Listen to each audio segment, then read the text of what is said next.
Hi, this is your girl Red from Ear Hustle 411. Today at the GlobalMixx, we are doing the music portion, so we're back again. And I am sitting here today with no other than George Daniels. And George, how are you? I'm doing very well. The thing about you, every time I see you, George, your fashion, your style, you just got to tell me, how do you put your outfits together so wonderfully? Your fashion sense is amazing. It's pretty cool for a dude from my generation. But no, I was raised that way. My father and my mom, they were both very fashionable. Like I said, I was born in the Bronx. My mother worked up until the last half an hour before I was born in their first restaurant. And by the time I was like 3, 4, 5 or so, they had ten restaurants, 5 in Harlem, 5 in the Bronx. This was back in the 50s. And so everybody dressed back then. I mean, men, you were expected to dress a certain way. And once I was old enough, I remember getting my first pair of long pants. And but it was very important because my father always used to express to me that the appearance of prosperity creates curiosity. So if you gotta look like you're about something. You want to attract the ladies. That's what you did. Yes. And you have to be diverse in your fashion. I mean, I can get casual when I need to, but to me, this is casual. Right, and that's what I'm saying. but, You're killing but I it. mean, in shorts and what have you, a picnic or so. What Yeah. about the young men that want to be singers and performers who still, like you said, throw on a T-shirt and think they're doing something? They don't get it. They don't get it.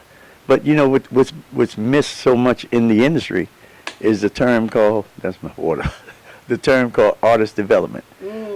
This was something that stopped being used back in the 90s. Okay. This is when the whole trend in artists, this is when the trouble started coming because there was nobody there to guide you. Record labels said, the heck with it. It's cheaper not to even spend money on artist development. And so here you are, you're 17 years old and have a hit record and your manager's 18. Right. That's a train wreck coming.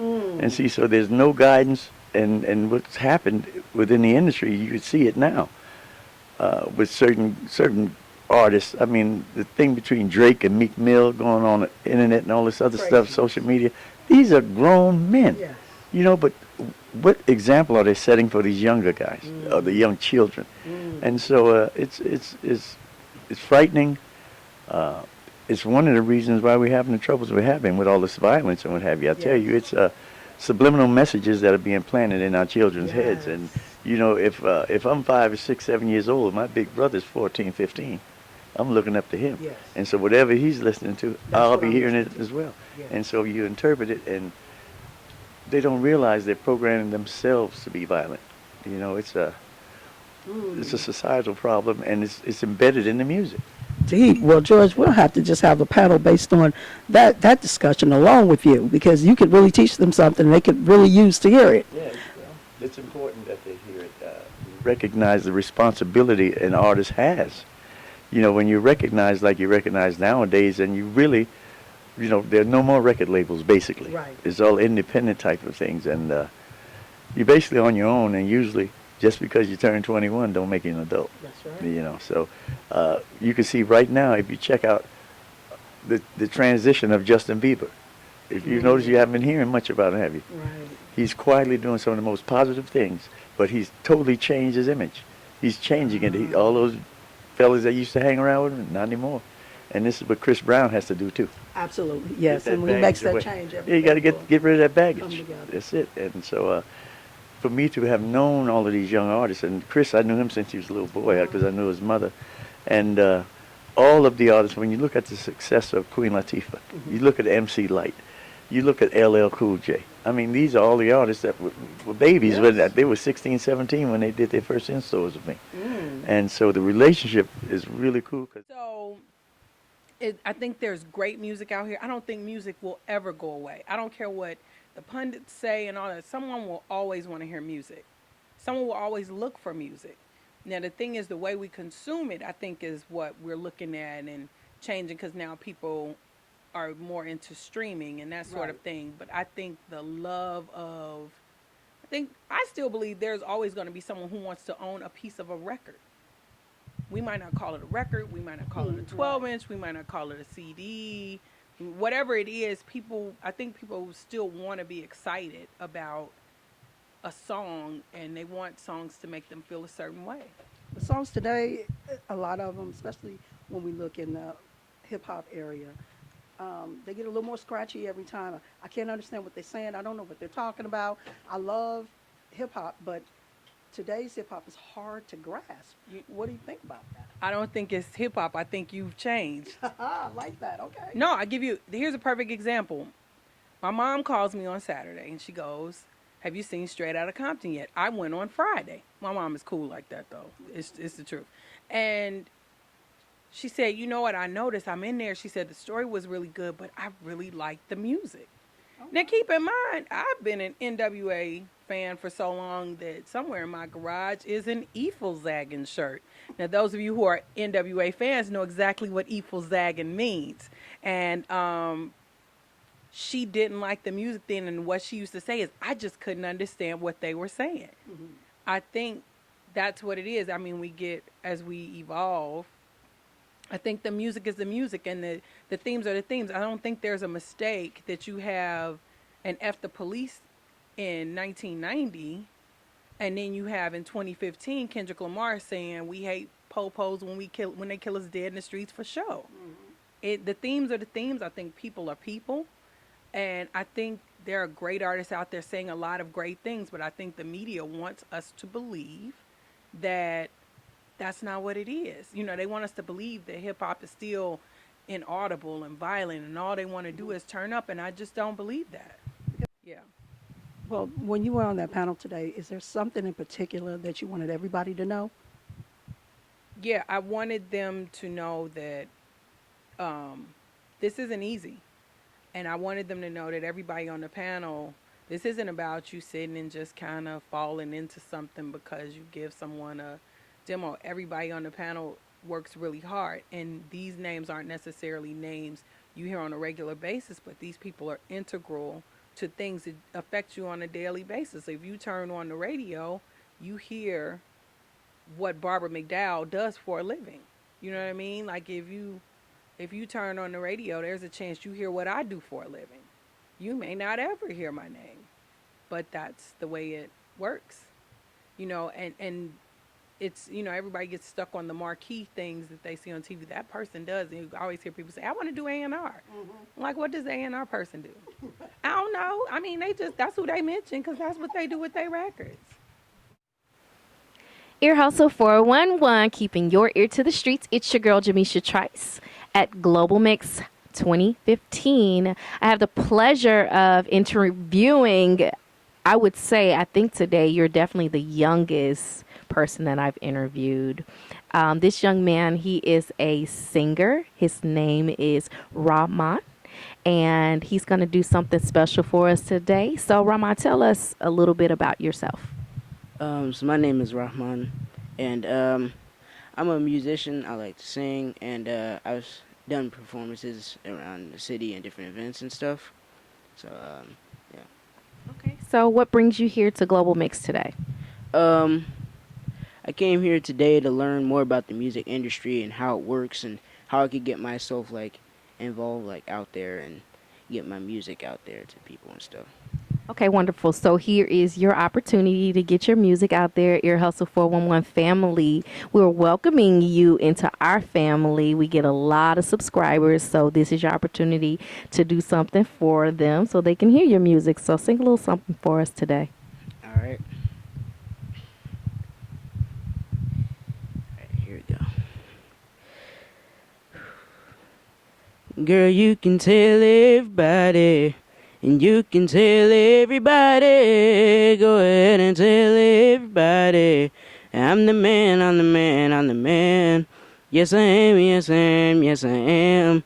I'm the man, I'm the man, I'm the man. Oh, snap. I love that song. That is an awesome song. Great choice. So, he just did it for you guys live, and that is not easy for anybody, not even the most seasoned performers. So tell the world how if they wanted to, get some more music, hear some more music from you, or just reach out to you for support, how could they get in contact with you? Well, I have email account, abdulrahmanthomas@gmail.com. And yeah, you can just, Way to get in contact with you. yeah. All right, you guys heard it first here. Ear Hustle 411, keeping your ear to the streets. It's your girl, Jameisha Trice. Peace. Mwah. Bella Boss. I like that name. That's nice. Now, Bella, you are here at the Global Mix. Why did you come out today? I came out for the networking opportunity to see George, to hear what he had to say, to meet some creatives, to get in tune with people who are doing similar work and who can help each other advance in different ways. I love it. I always like somebody that I don't know and never heard spit me a little something. Can you do that? A little something, I got you. I went to they college, got magna cum laude, learned shit that they taught me, does not fucking matter. Won't help my brothers who locked in they cellars. I yell free my niggas and aim at they sheriffs. Deputy already dead, 3 bullets off in his chest. Proof that you do need a vest. They think it's a game, but this shit ain't no joke. Ain't breaking no laws cause they already broke. Fuck do they think they are playing with? Bella Bars, all of my heroes are militant. All of my niggas doing petty ass sentences. This ain't a rap, it's a document for the United States government. We do not fuck with your governance. All of my sisters and brethren, we made a covenant. We will not spend one more dime till you respect black lives. Put that quote on a picket sign, get the gang and let's go. Take this shit straight to your door. Heard you been looking for woe. Is this what you been looking for? Soldiers in the hood, so they always on tow. My Brown got shot down walking home from the store. His killer didn't even have to go to court. Raised $1 million to show they support. So fuck 'em, we not trying to build good rapport. Nah, that shit is dead. You better stay inside if you are scared. City so cold that you got to wear layers. But rocking a hoodie mean that they will pray us. Walk out the door, my grandma say her prayers. I salam alaikum, don't fuck with the pigs, I don't fuck with the bacon. Think that I'll go, then you sadly mistaken. This is black history that we are making. We are black history, it's in the making. Even if we don't, our stories gon' make it. Oh my goodness. Oh, so we definitely Keeping your ear to the streets. It's your girl, Jameisha Trice, and we're here at Global Mix 2015. I have the pleasure of sitting next to a beautiful lady. She has been an MC. She is an image consultant, amongst many other things. Her name is Love. Love. I love your name, by the way. What brings you here today to Global Mix? Okay. Well, my sister Mary asked me to come out and do some branding and styling talk with the people that were here that were interested in developing a product, an organization, or themselves. Okay, wonderful, wonderful. So tell us about some of the projects that you've been able to work on. Oh, okay. Well, right now, what I'm doing is I'm helping launch Africa Enterprises. She's a PR. She's launching her PR company. And so I'm helping her with her branding. I style her every day, though. She's a branding herself.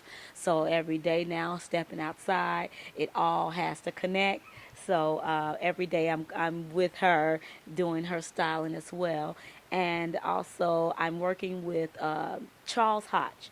His name is Chuckaluck. He's a CMA award winner, bassist. He's played all over the world with everybody. And he's starting a program called Down with Guns, Up with Instruments, a music program. You know, they took music out of the schools. And he's looking for me to help brand that music program and himself. That's totally wonderful. So, as far as your branding, what style or what type of branding do you do? Do you do corporate, or do you just do, people in their attire, or do you do pretty much everything? Tell us about some of your services that you offer. Well, I have a degree in marketing from Jackson State University, and I also have a degree in fashion design from the Illinois Institute of Art at the Merchandise Mart. So it's whatever the client needs. I can do corporate branding. I was a manager for Foot Locker for 5 years. So I was introduced to the corporate structure. That's even before I went to school for fashion design. But in working with the corporate structure of Foot Locker, I can do corporate branding. I already know how Foot Locker branded. There were certain things that we had to do, positioning for certain companies that had their product inside of Foot Locker, product placement and different things like that. So I do local, I do celebrities. I have a client, Carl Thomas is one of my clients. The Crucial Conflict was one of my clients. I did their whole entire video shoot with girls, and I gave them a total new image because it's kind of hard for the rapper guys to come out of those baggy Tims, and I helped reinvent them through Mario Cuomo's help. Bruce Gage put them in some suits, kept them on their gym shoes and different things like that, put them in some shades, took that heavy clothes and gear off of them so you can see them and hear them. So I basically do videos. I do all kind of branding, because branding is particularly just you aligning your personal thought with what you want the people to think about what you're doing. So it's basically just as simple as that. It's a story that's wonderfully weaved and consistent. How are you? I am doing just fine. How are you? Theresa Griffin, right? I got it right. Now, Theresa, why don't you tell them what brought you out to the Global Mix today? Mary Datcher made me come. I love it. Just really sincere and real with it. I love it. Mary Datcher called me up and said, I want you to do your singers workshop panel. And I was like, are you sure? And she was like, yeah. I was like, okay, I'll be there. And it's that simple, because she's the kind of person who, she is there when the chips are down. We've worked together for a really long time.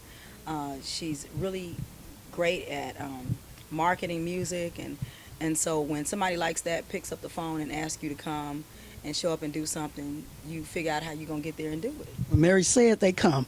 Absolutely. Now, what is it exactly that you do for those out there who might not be familiar? I am an entertainer. I'm a singer, songwriter, and a producer. Now, I did hear that you sing. Just a little bit, because I was in a Hill Harper movie not too long ago. So, yeah. And I heard that you are a fantastic singer. I heard that We gotta get you nailed down. that you're so good you get chills. Well, you know what? God is good. If that's what they're getting, I want them to keep getting it so they can keep buying tickets. Amen. Amen. Now, are you working on anything right now that you want us to know about? Yes, I'm working on my CD. It's called A Revival of Soul. I'm excited about it because it's a grown ass, unapologetic CD, and you just put it on, and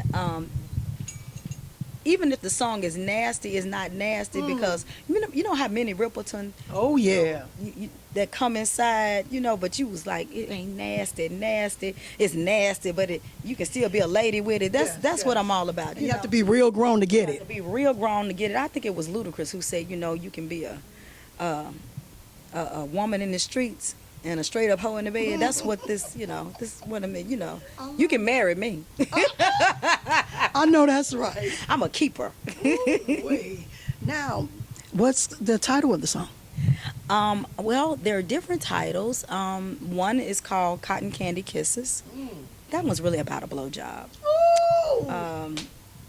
But it's just said in such a way that you won't be, you won't have to be like, ugh. No, you be like, yeah, and do it back to me. And it's that. And then there's Tonight is the Night, 'cause tonight is the night. Oh, baby. Go, girl. You can sing. So I'm excited because this one I'm gonna really enjoy performing it, and I can see the audience already, performing.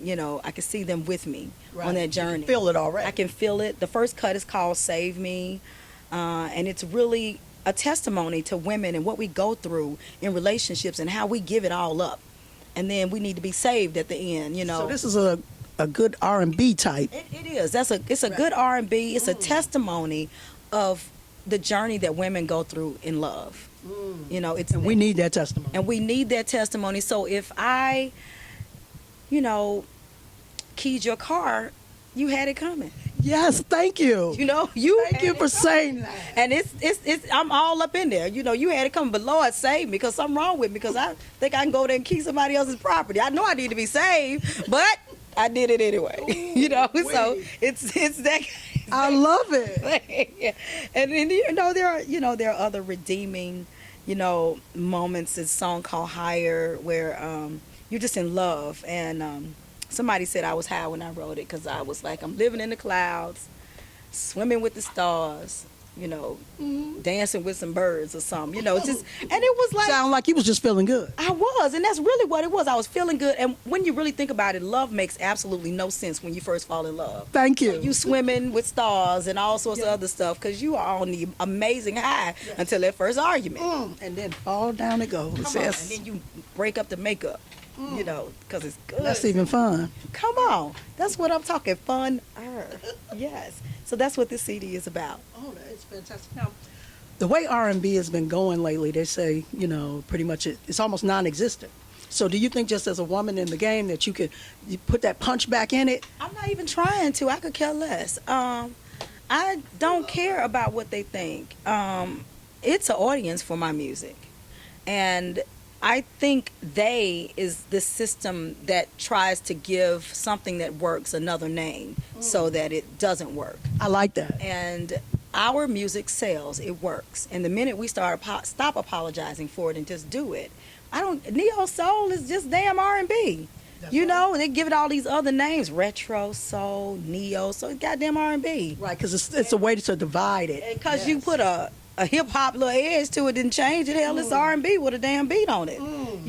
Nothing has been made over. They act like they recreating the world because they figured out how to sample. Damn it, you just sampled an instrument that I'm finna have somebody to play. You ain't did nothing. So I'm just like, y'all can call it what you want to. It's called good. I love it. Oh, you so real. This is the best I think I've had lately. Just as real as you can get, giving us that information that we need with all that love behind it. I love it. But you seem like you love what you do. I'm so blessed that I get to do it and I get paid to do it and I don't do anything else but this, so I'm a testament to you can have a wonderful career and walk in the grocery store and nobody bother you. Amen. And you don't need 20 bodyguards. You don't care. Right. You don't care no way. Because that's why you work that hard for somebody to bother you. Amen. Thank you. You know what I'm saying? So if somebody say, hey, I want to take this picture, you may as well stop and take it because they're going to buy a CD so you can keep living it large. You know how that goes. I love it. See, you're so real and down to earth. I can't wait to see you in the grocery store. Hey, girl. I'm getting these greens so I can go home and cook them. That's right. Now, if you had one word of wisdom you'd like to leave for the young women out there who might want to do what you do, what would that be? I would say come to a GlobalMixx workshop and get information from people who are already doing it and who, we're not paid to be here. It is a commitment to music. Workshops are important. It is important because somebody gets to ask you about something that you get paid to do and they're aspiring to do that. And if we don't pass the torch on, shame on us. Amen. I love it. So we thank you for your time. And if anybody out there want to get in touch with you, how can they do that? Well, for the Singers Workshop, they can contact me at My Naked Soul, 773-667-9608, or mynakedsoul@gmail.com. Fantastic. Well, we thank you for your time. Just coming here today was fantastic, and I can't wait for the record to come out. Girl, it's going to be crazy. Yes. We're going to make sure you there. Ear Hustle gonna be there. Yeah, man, I like that. We will be in the building. Y'all heard it here first from your girl Red, Ear Hustle 411, where we're keeping our ears to the streets.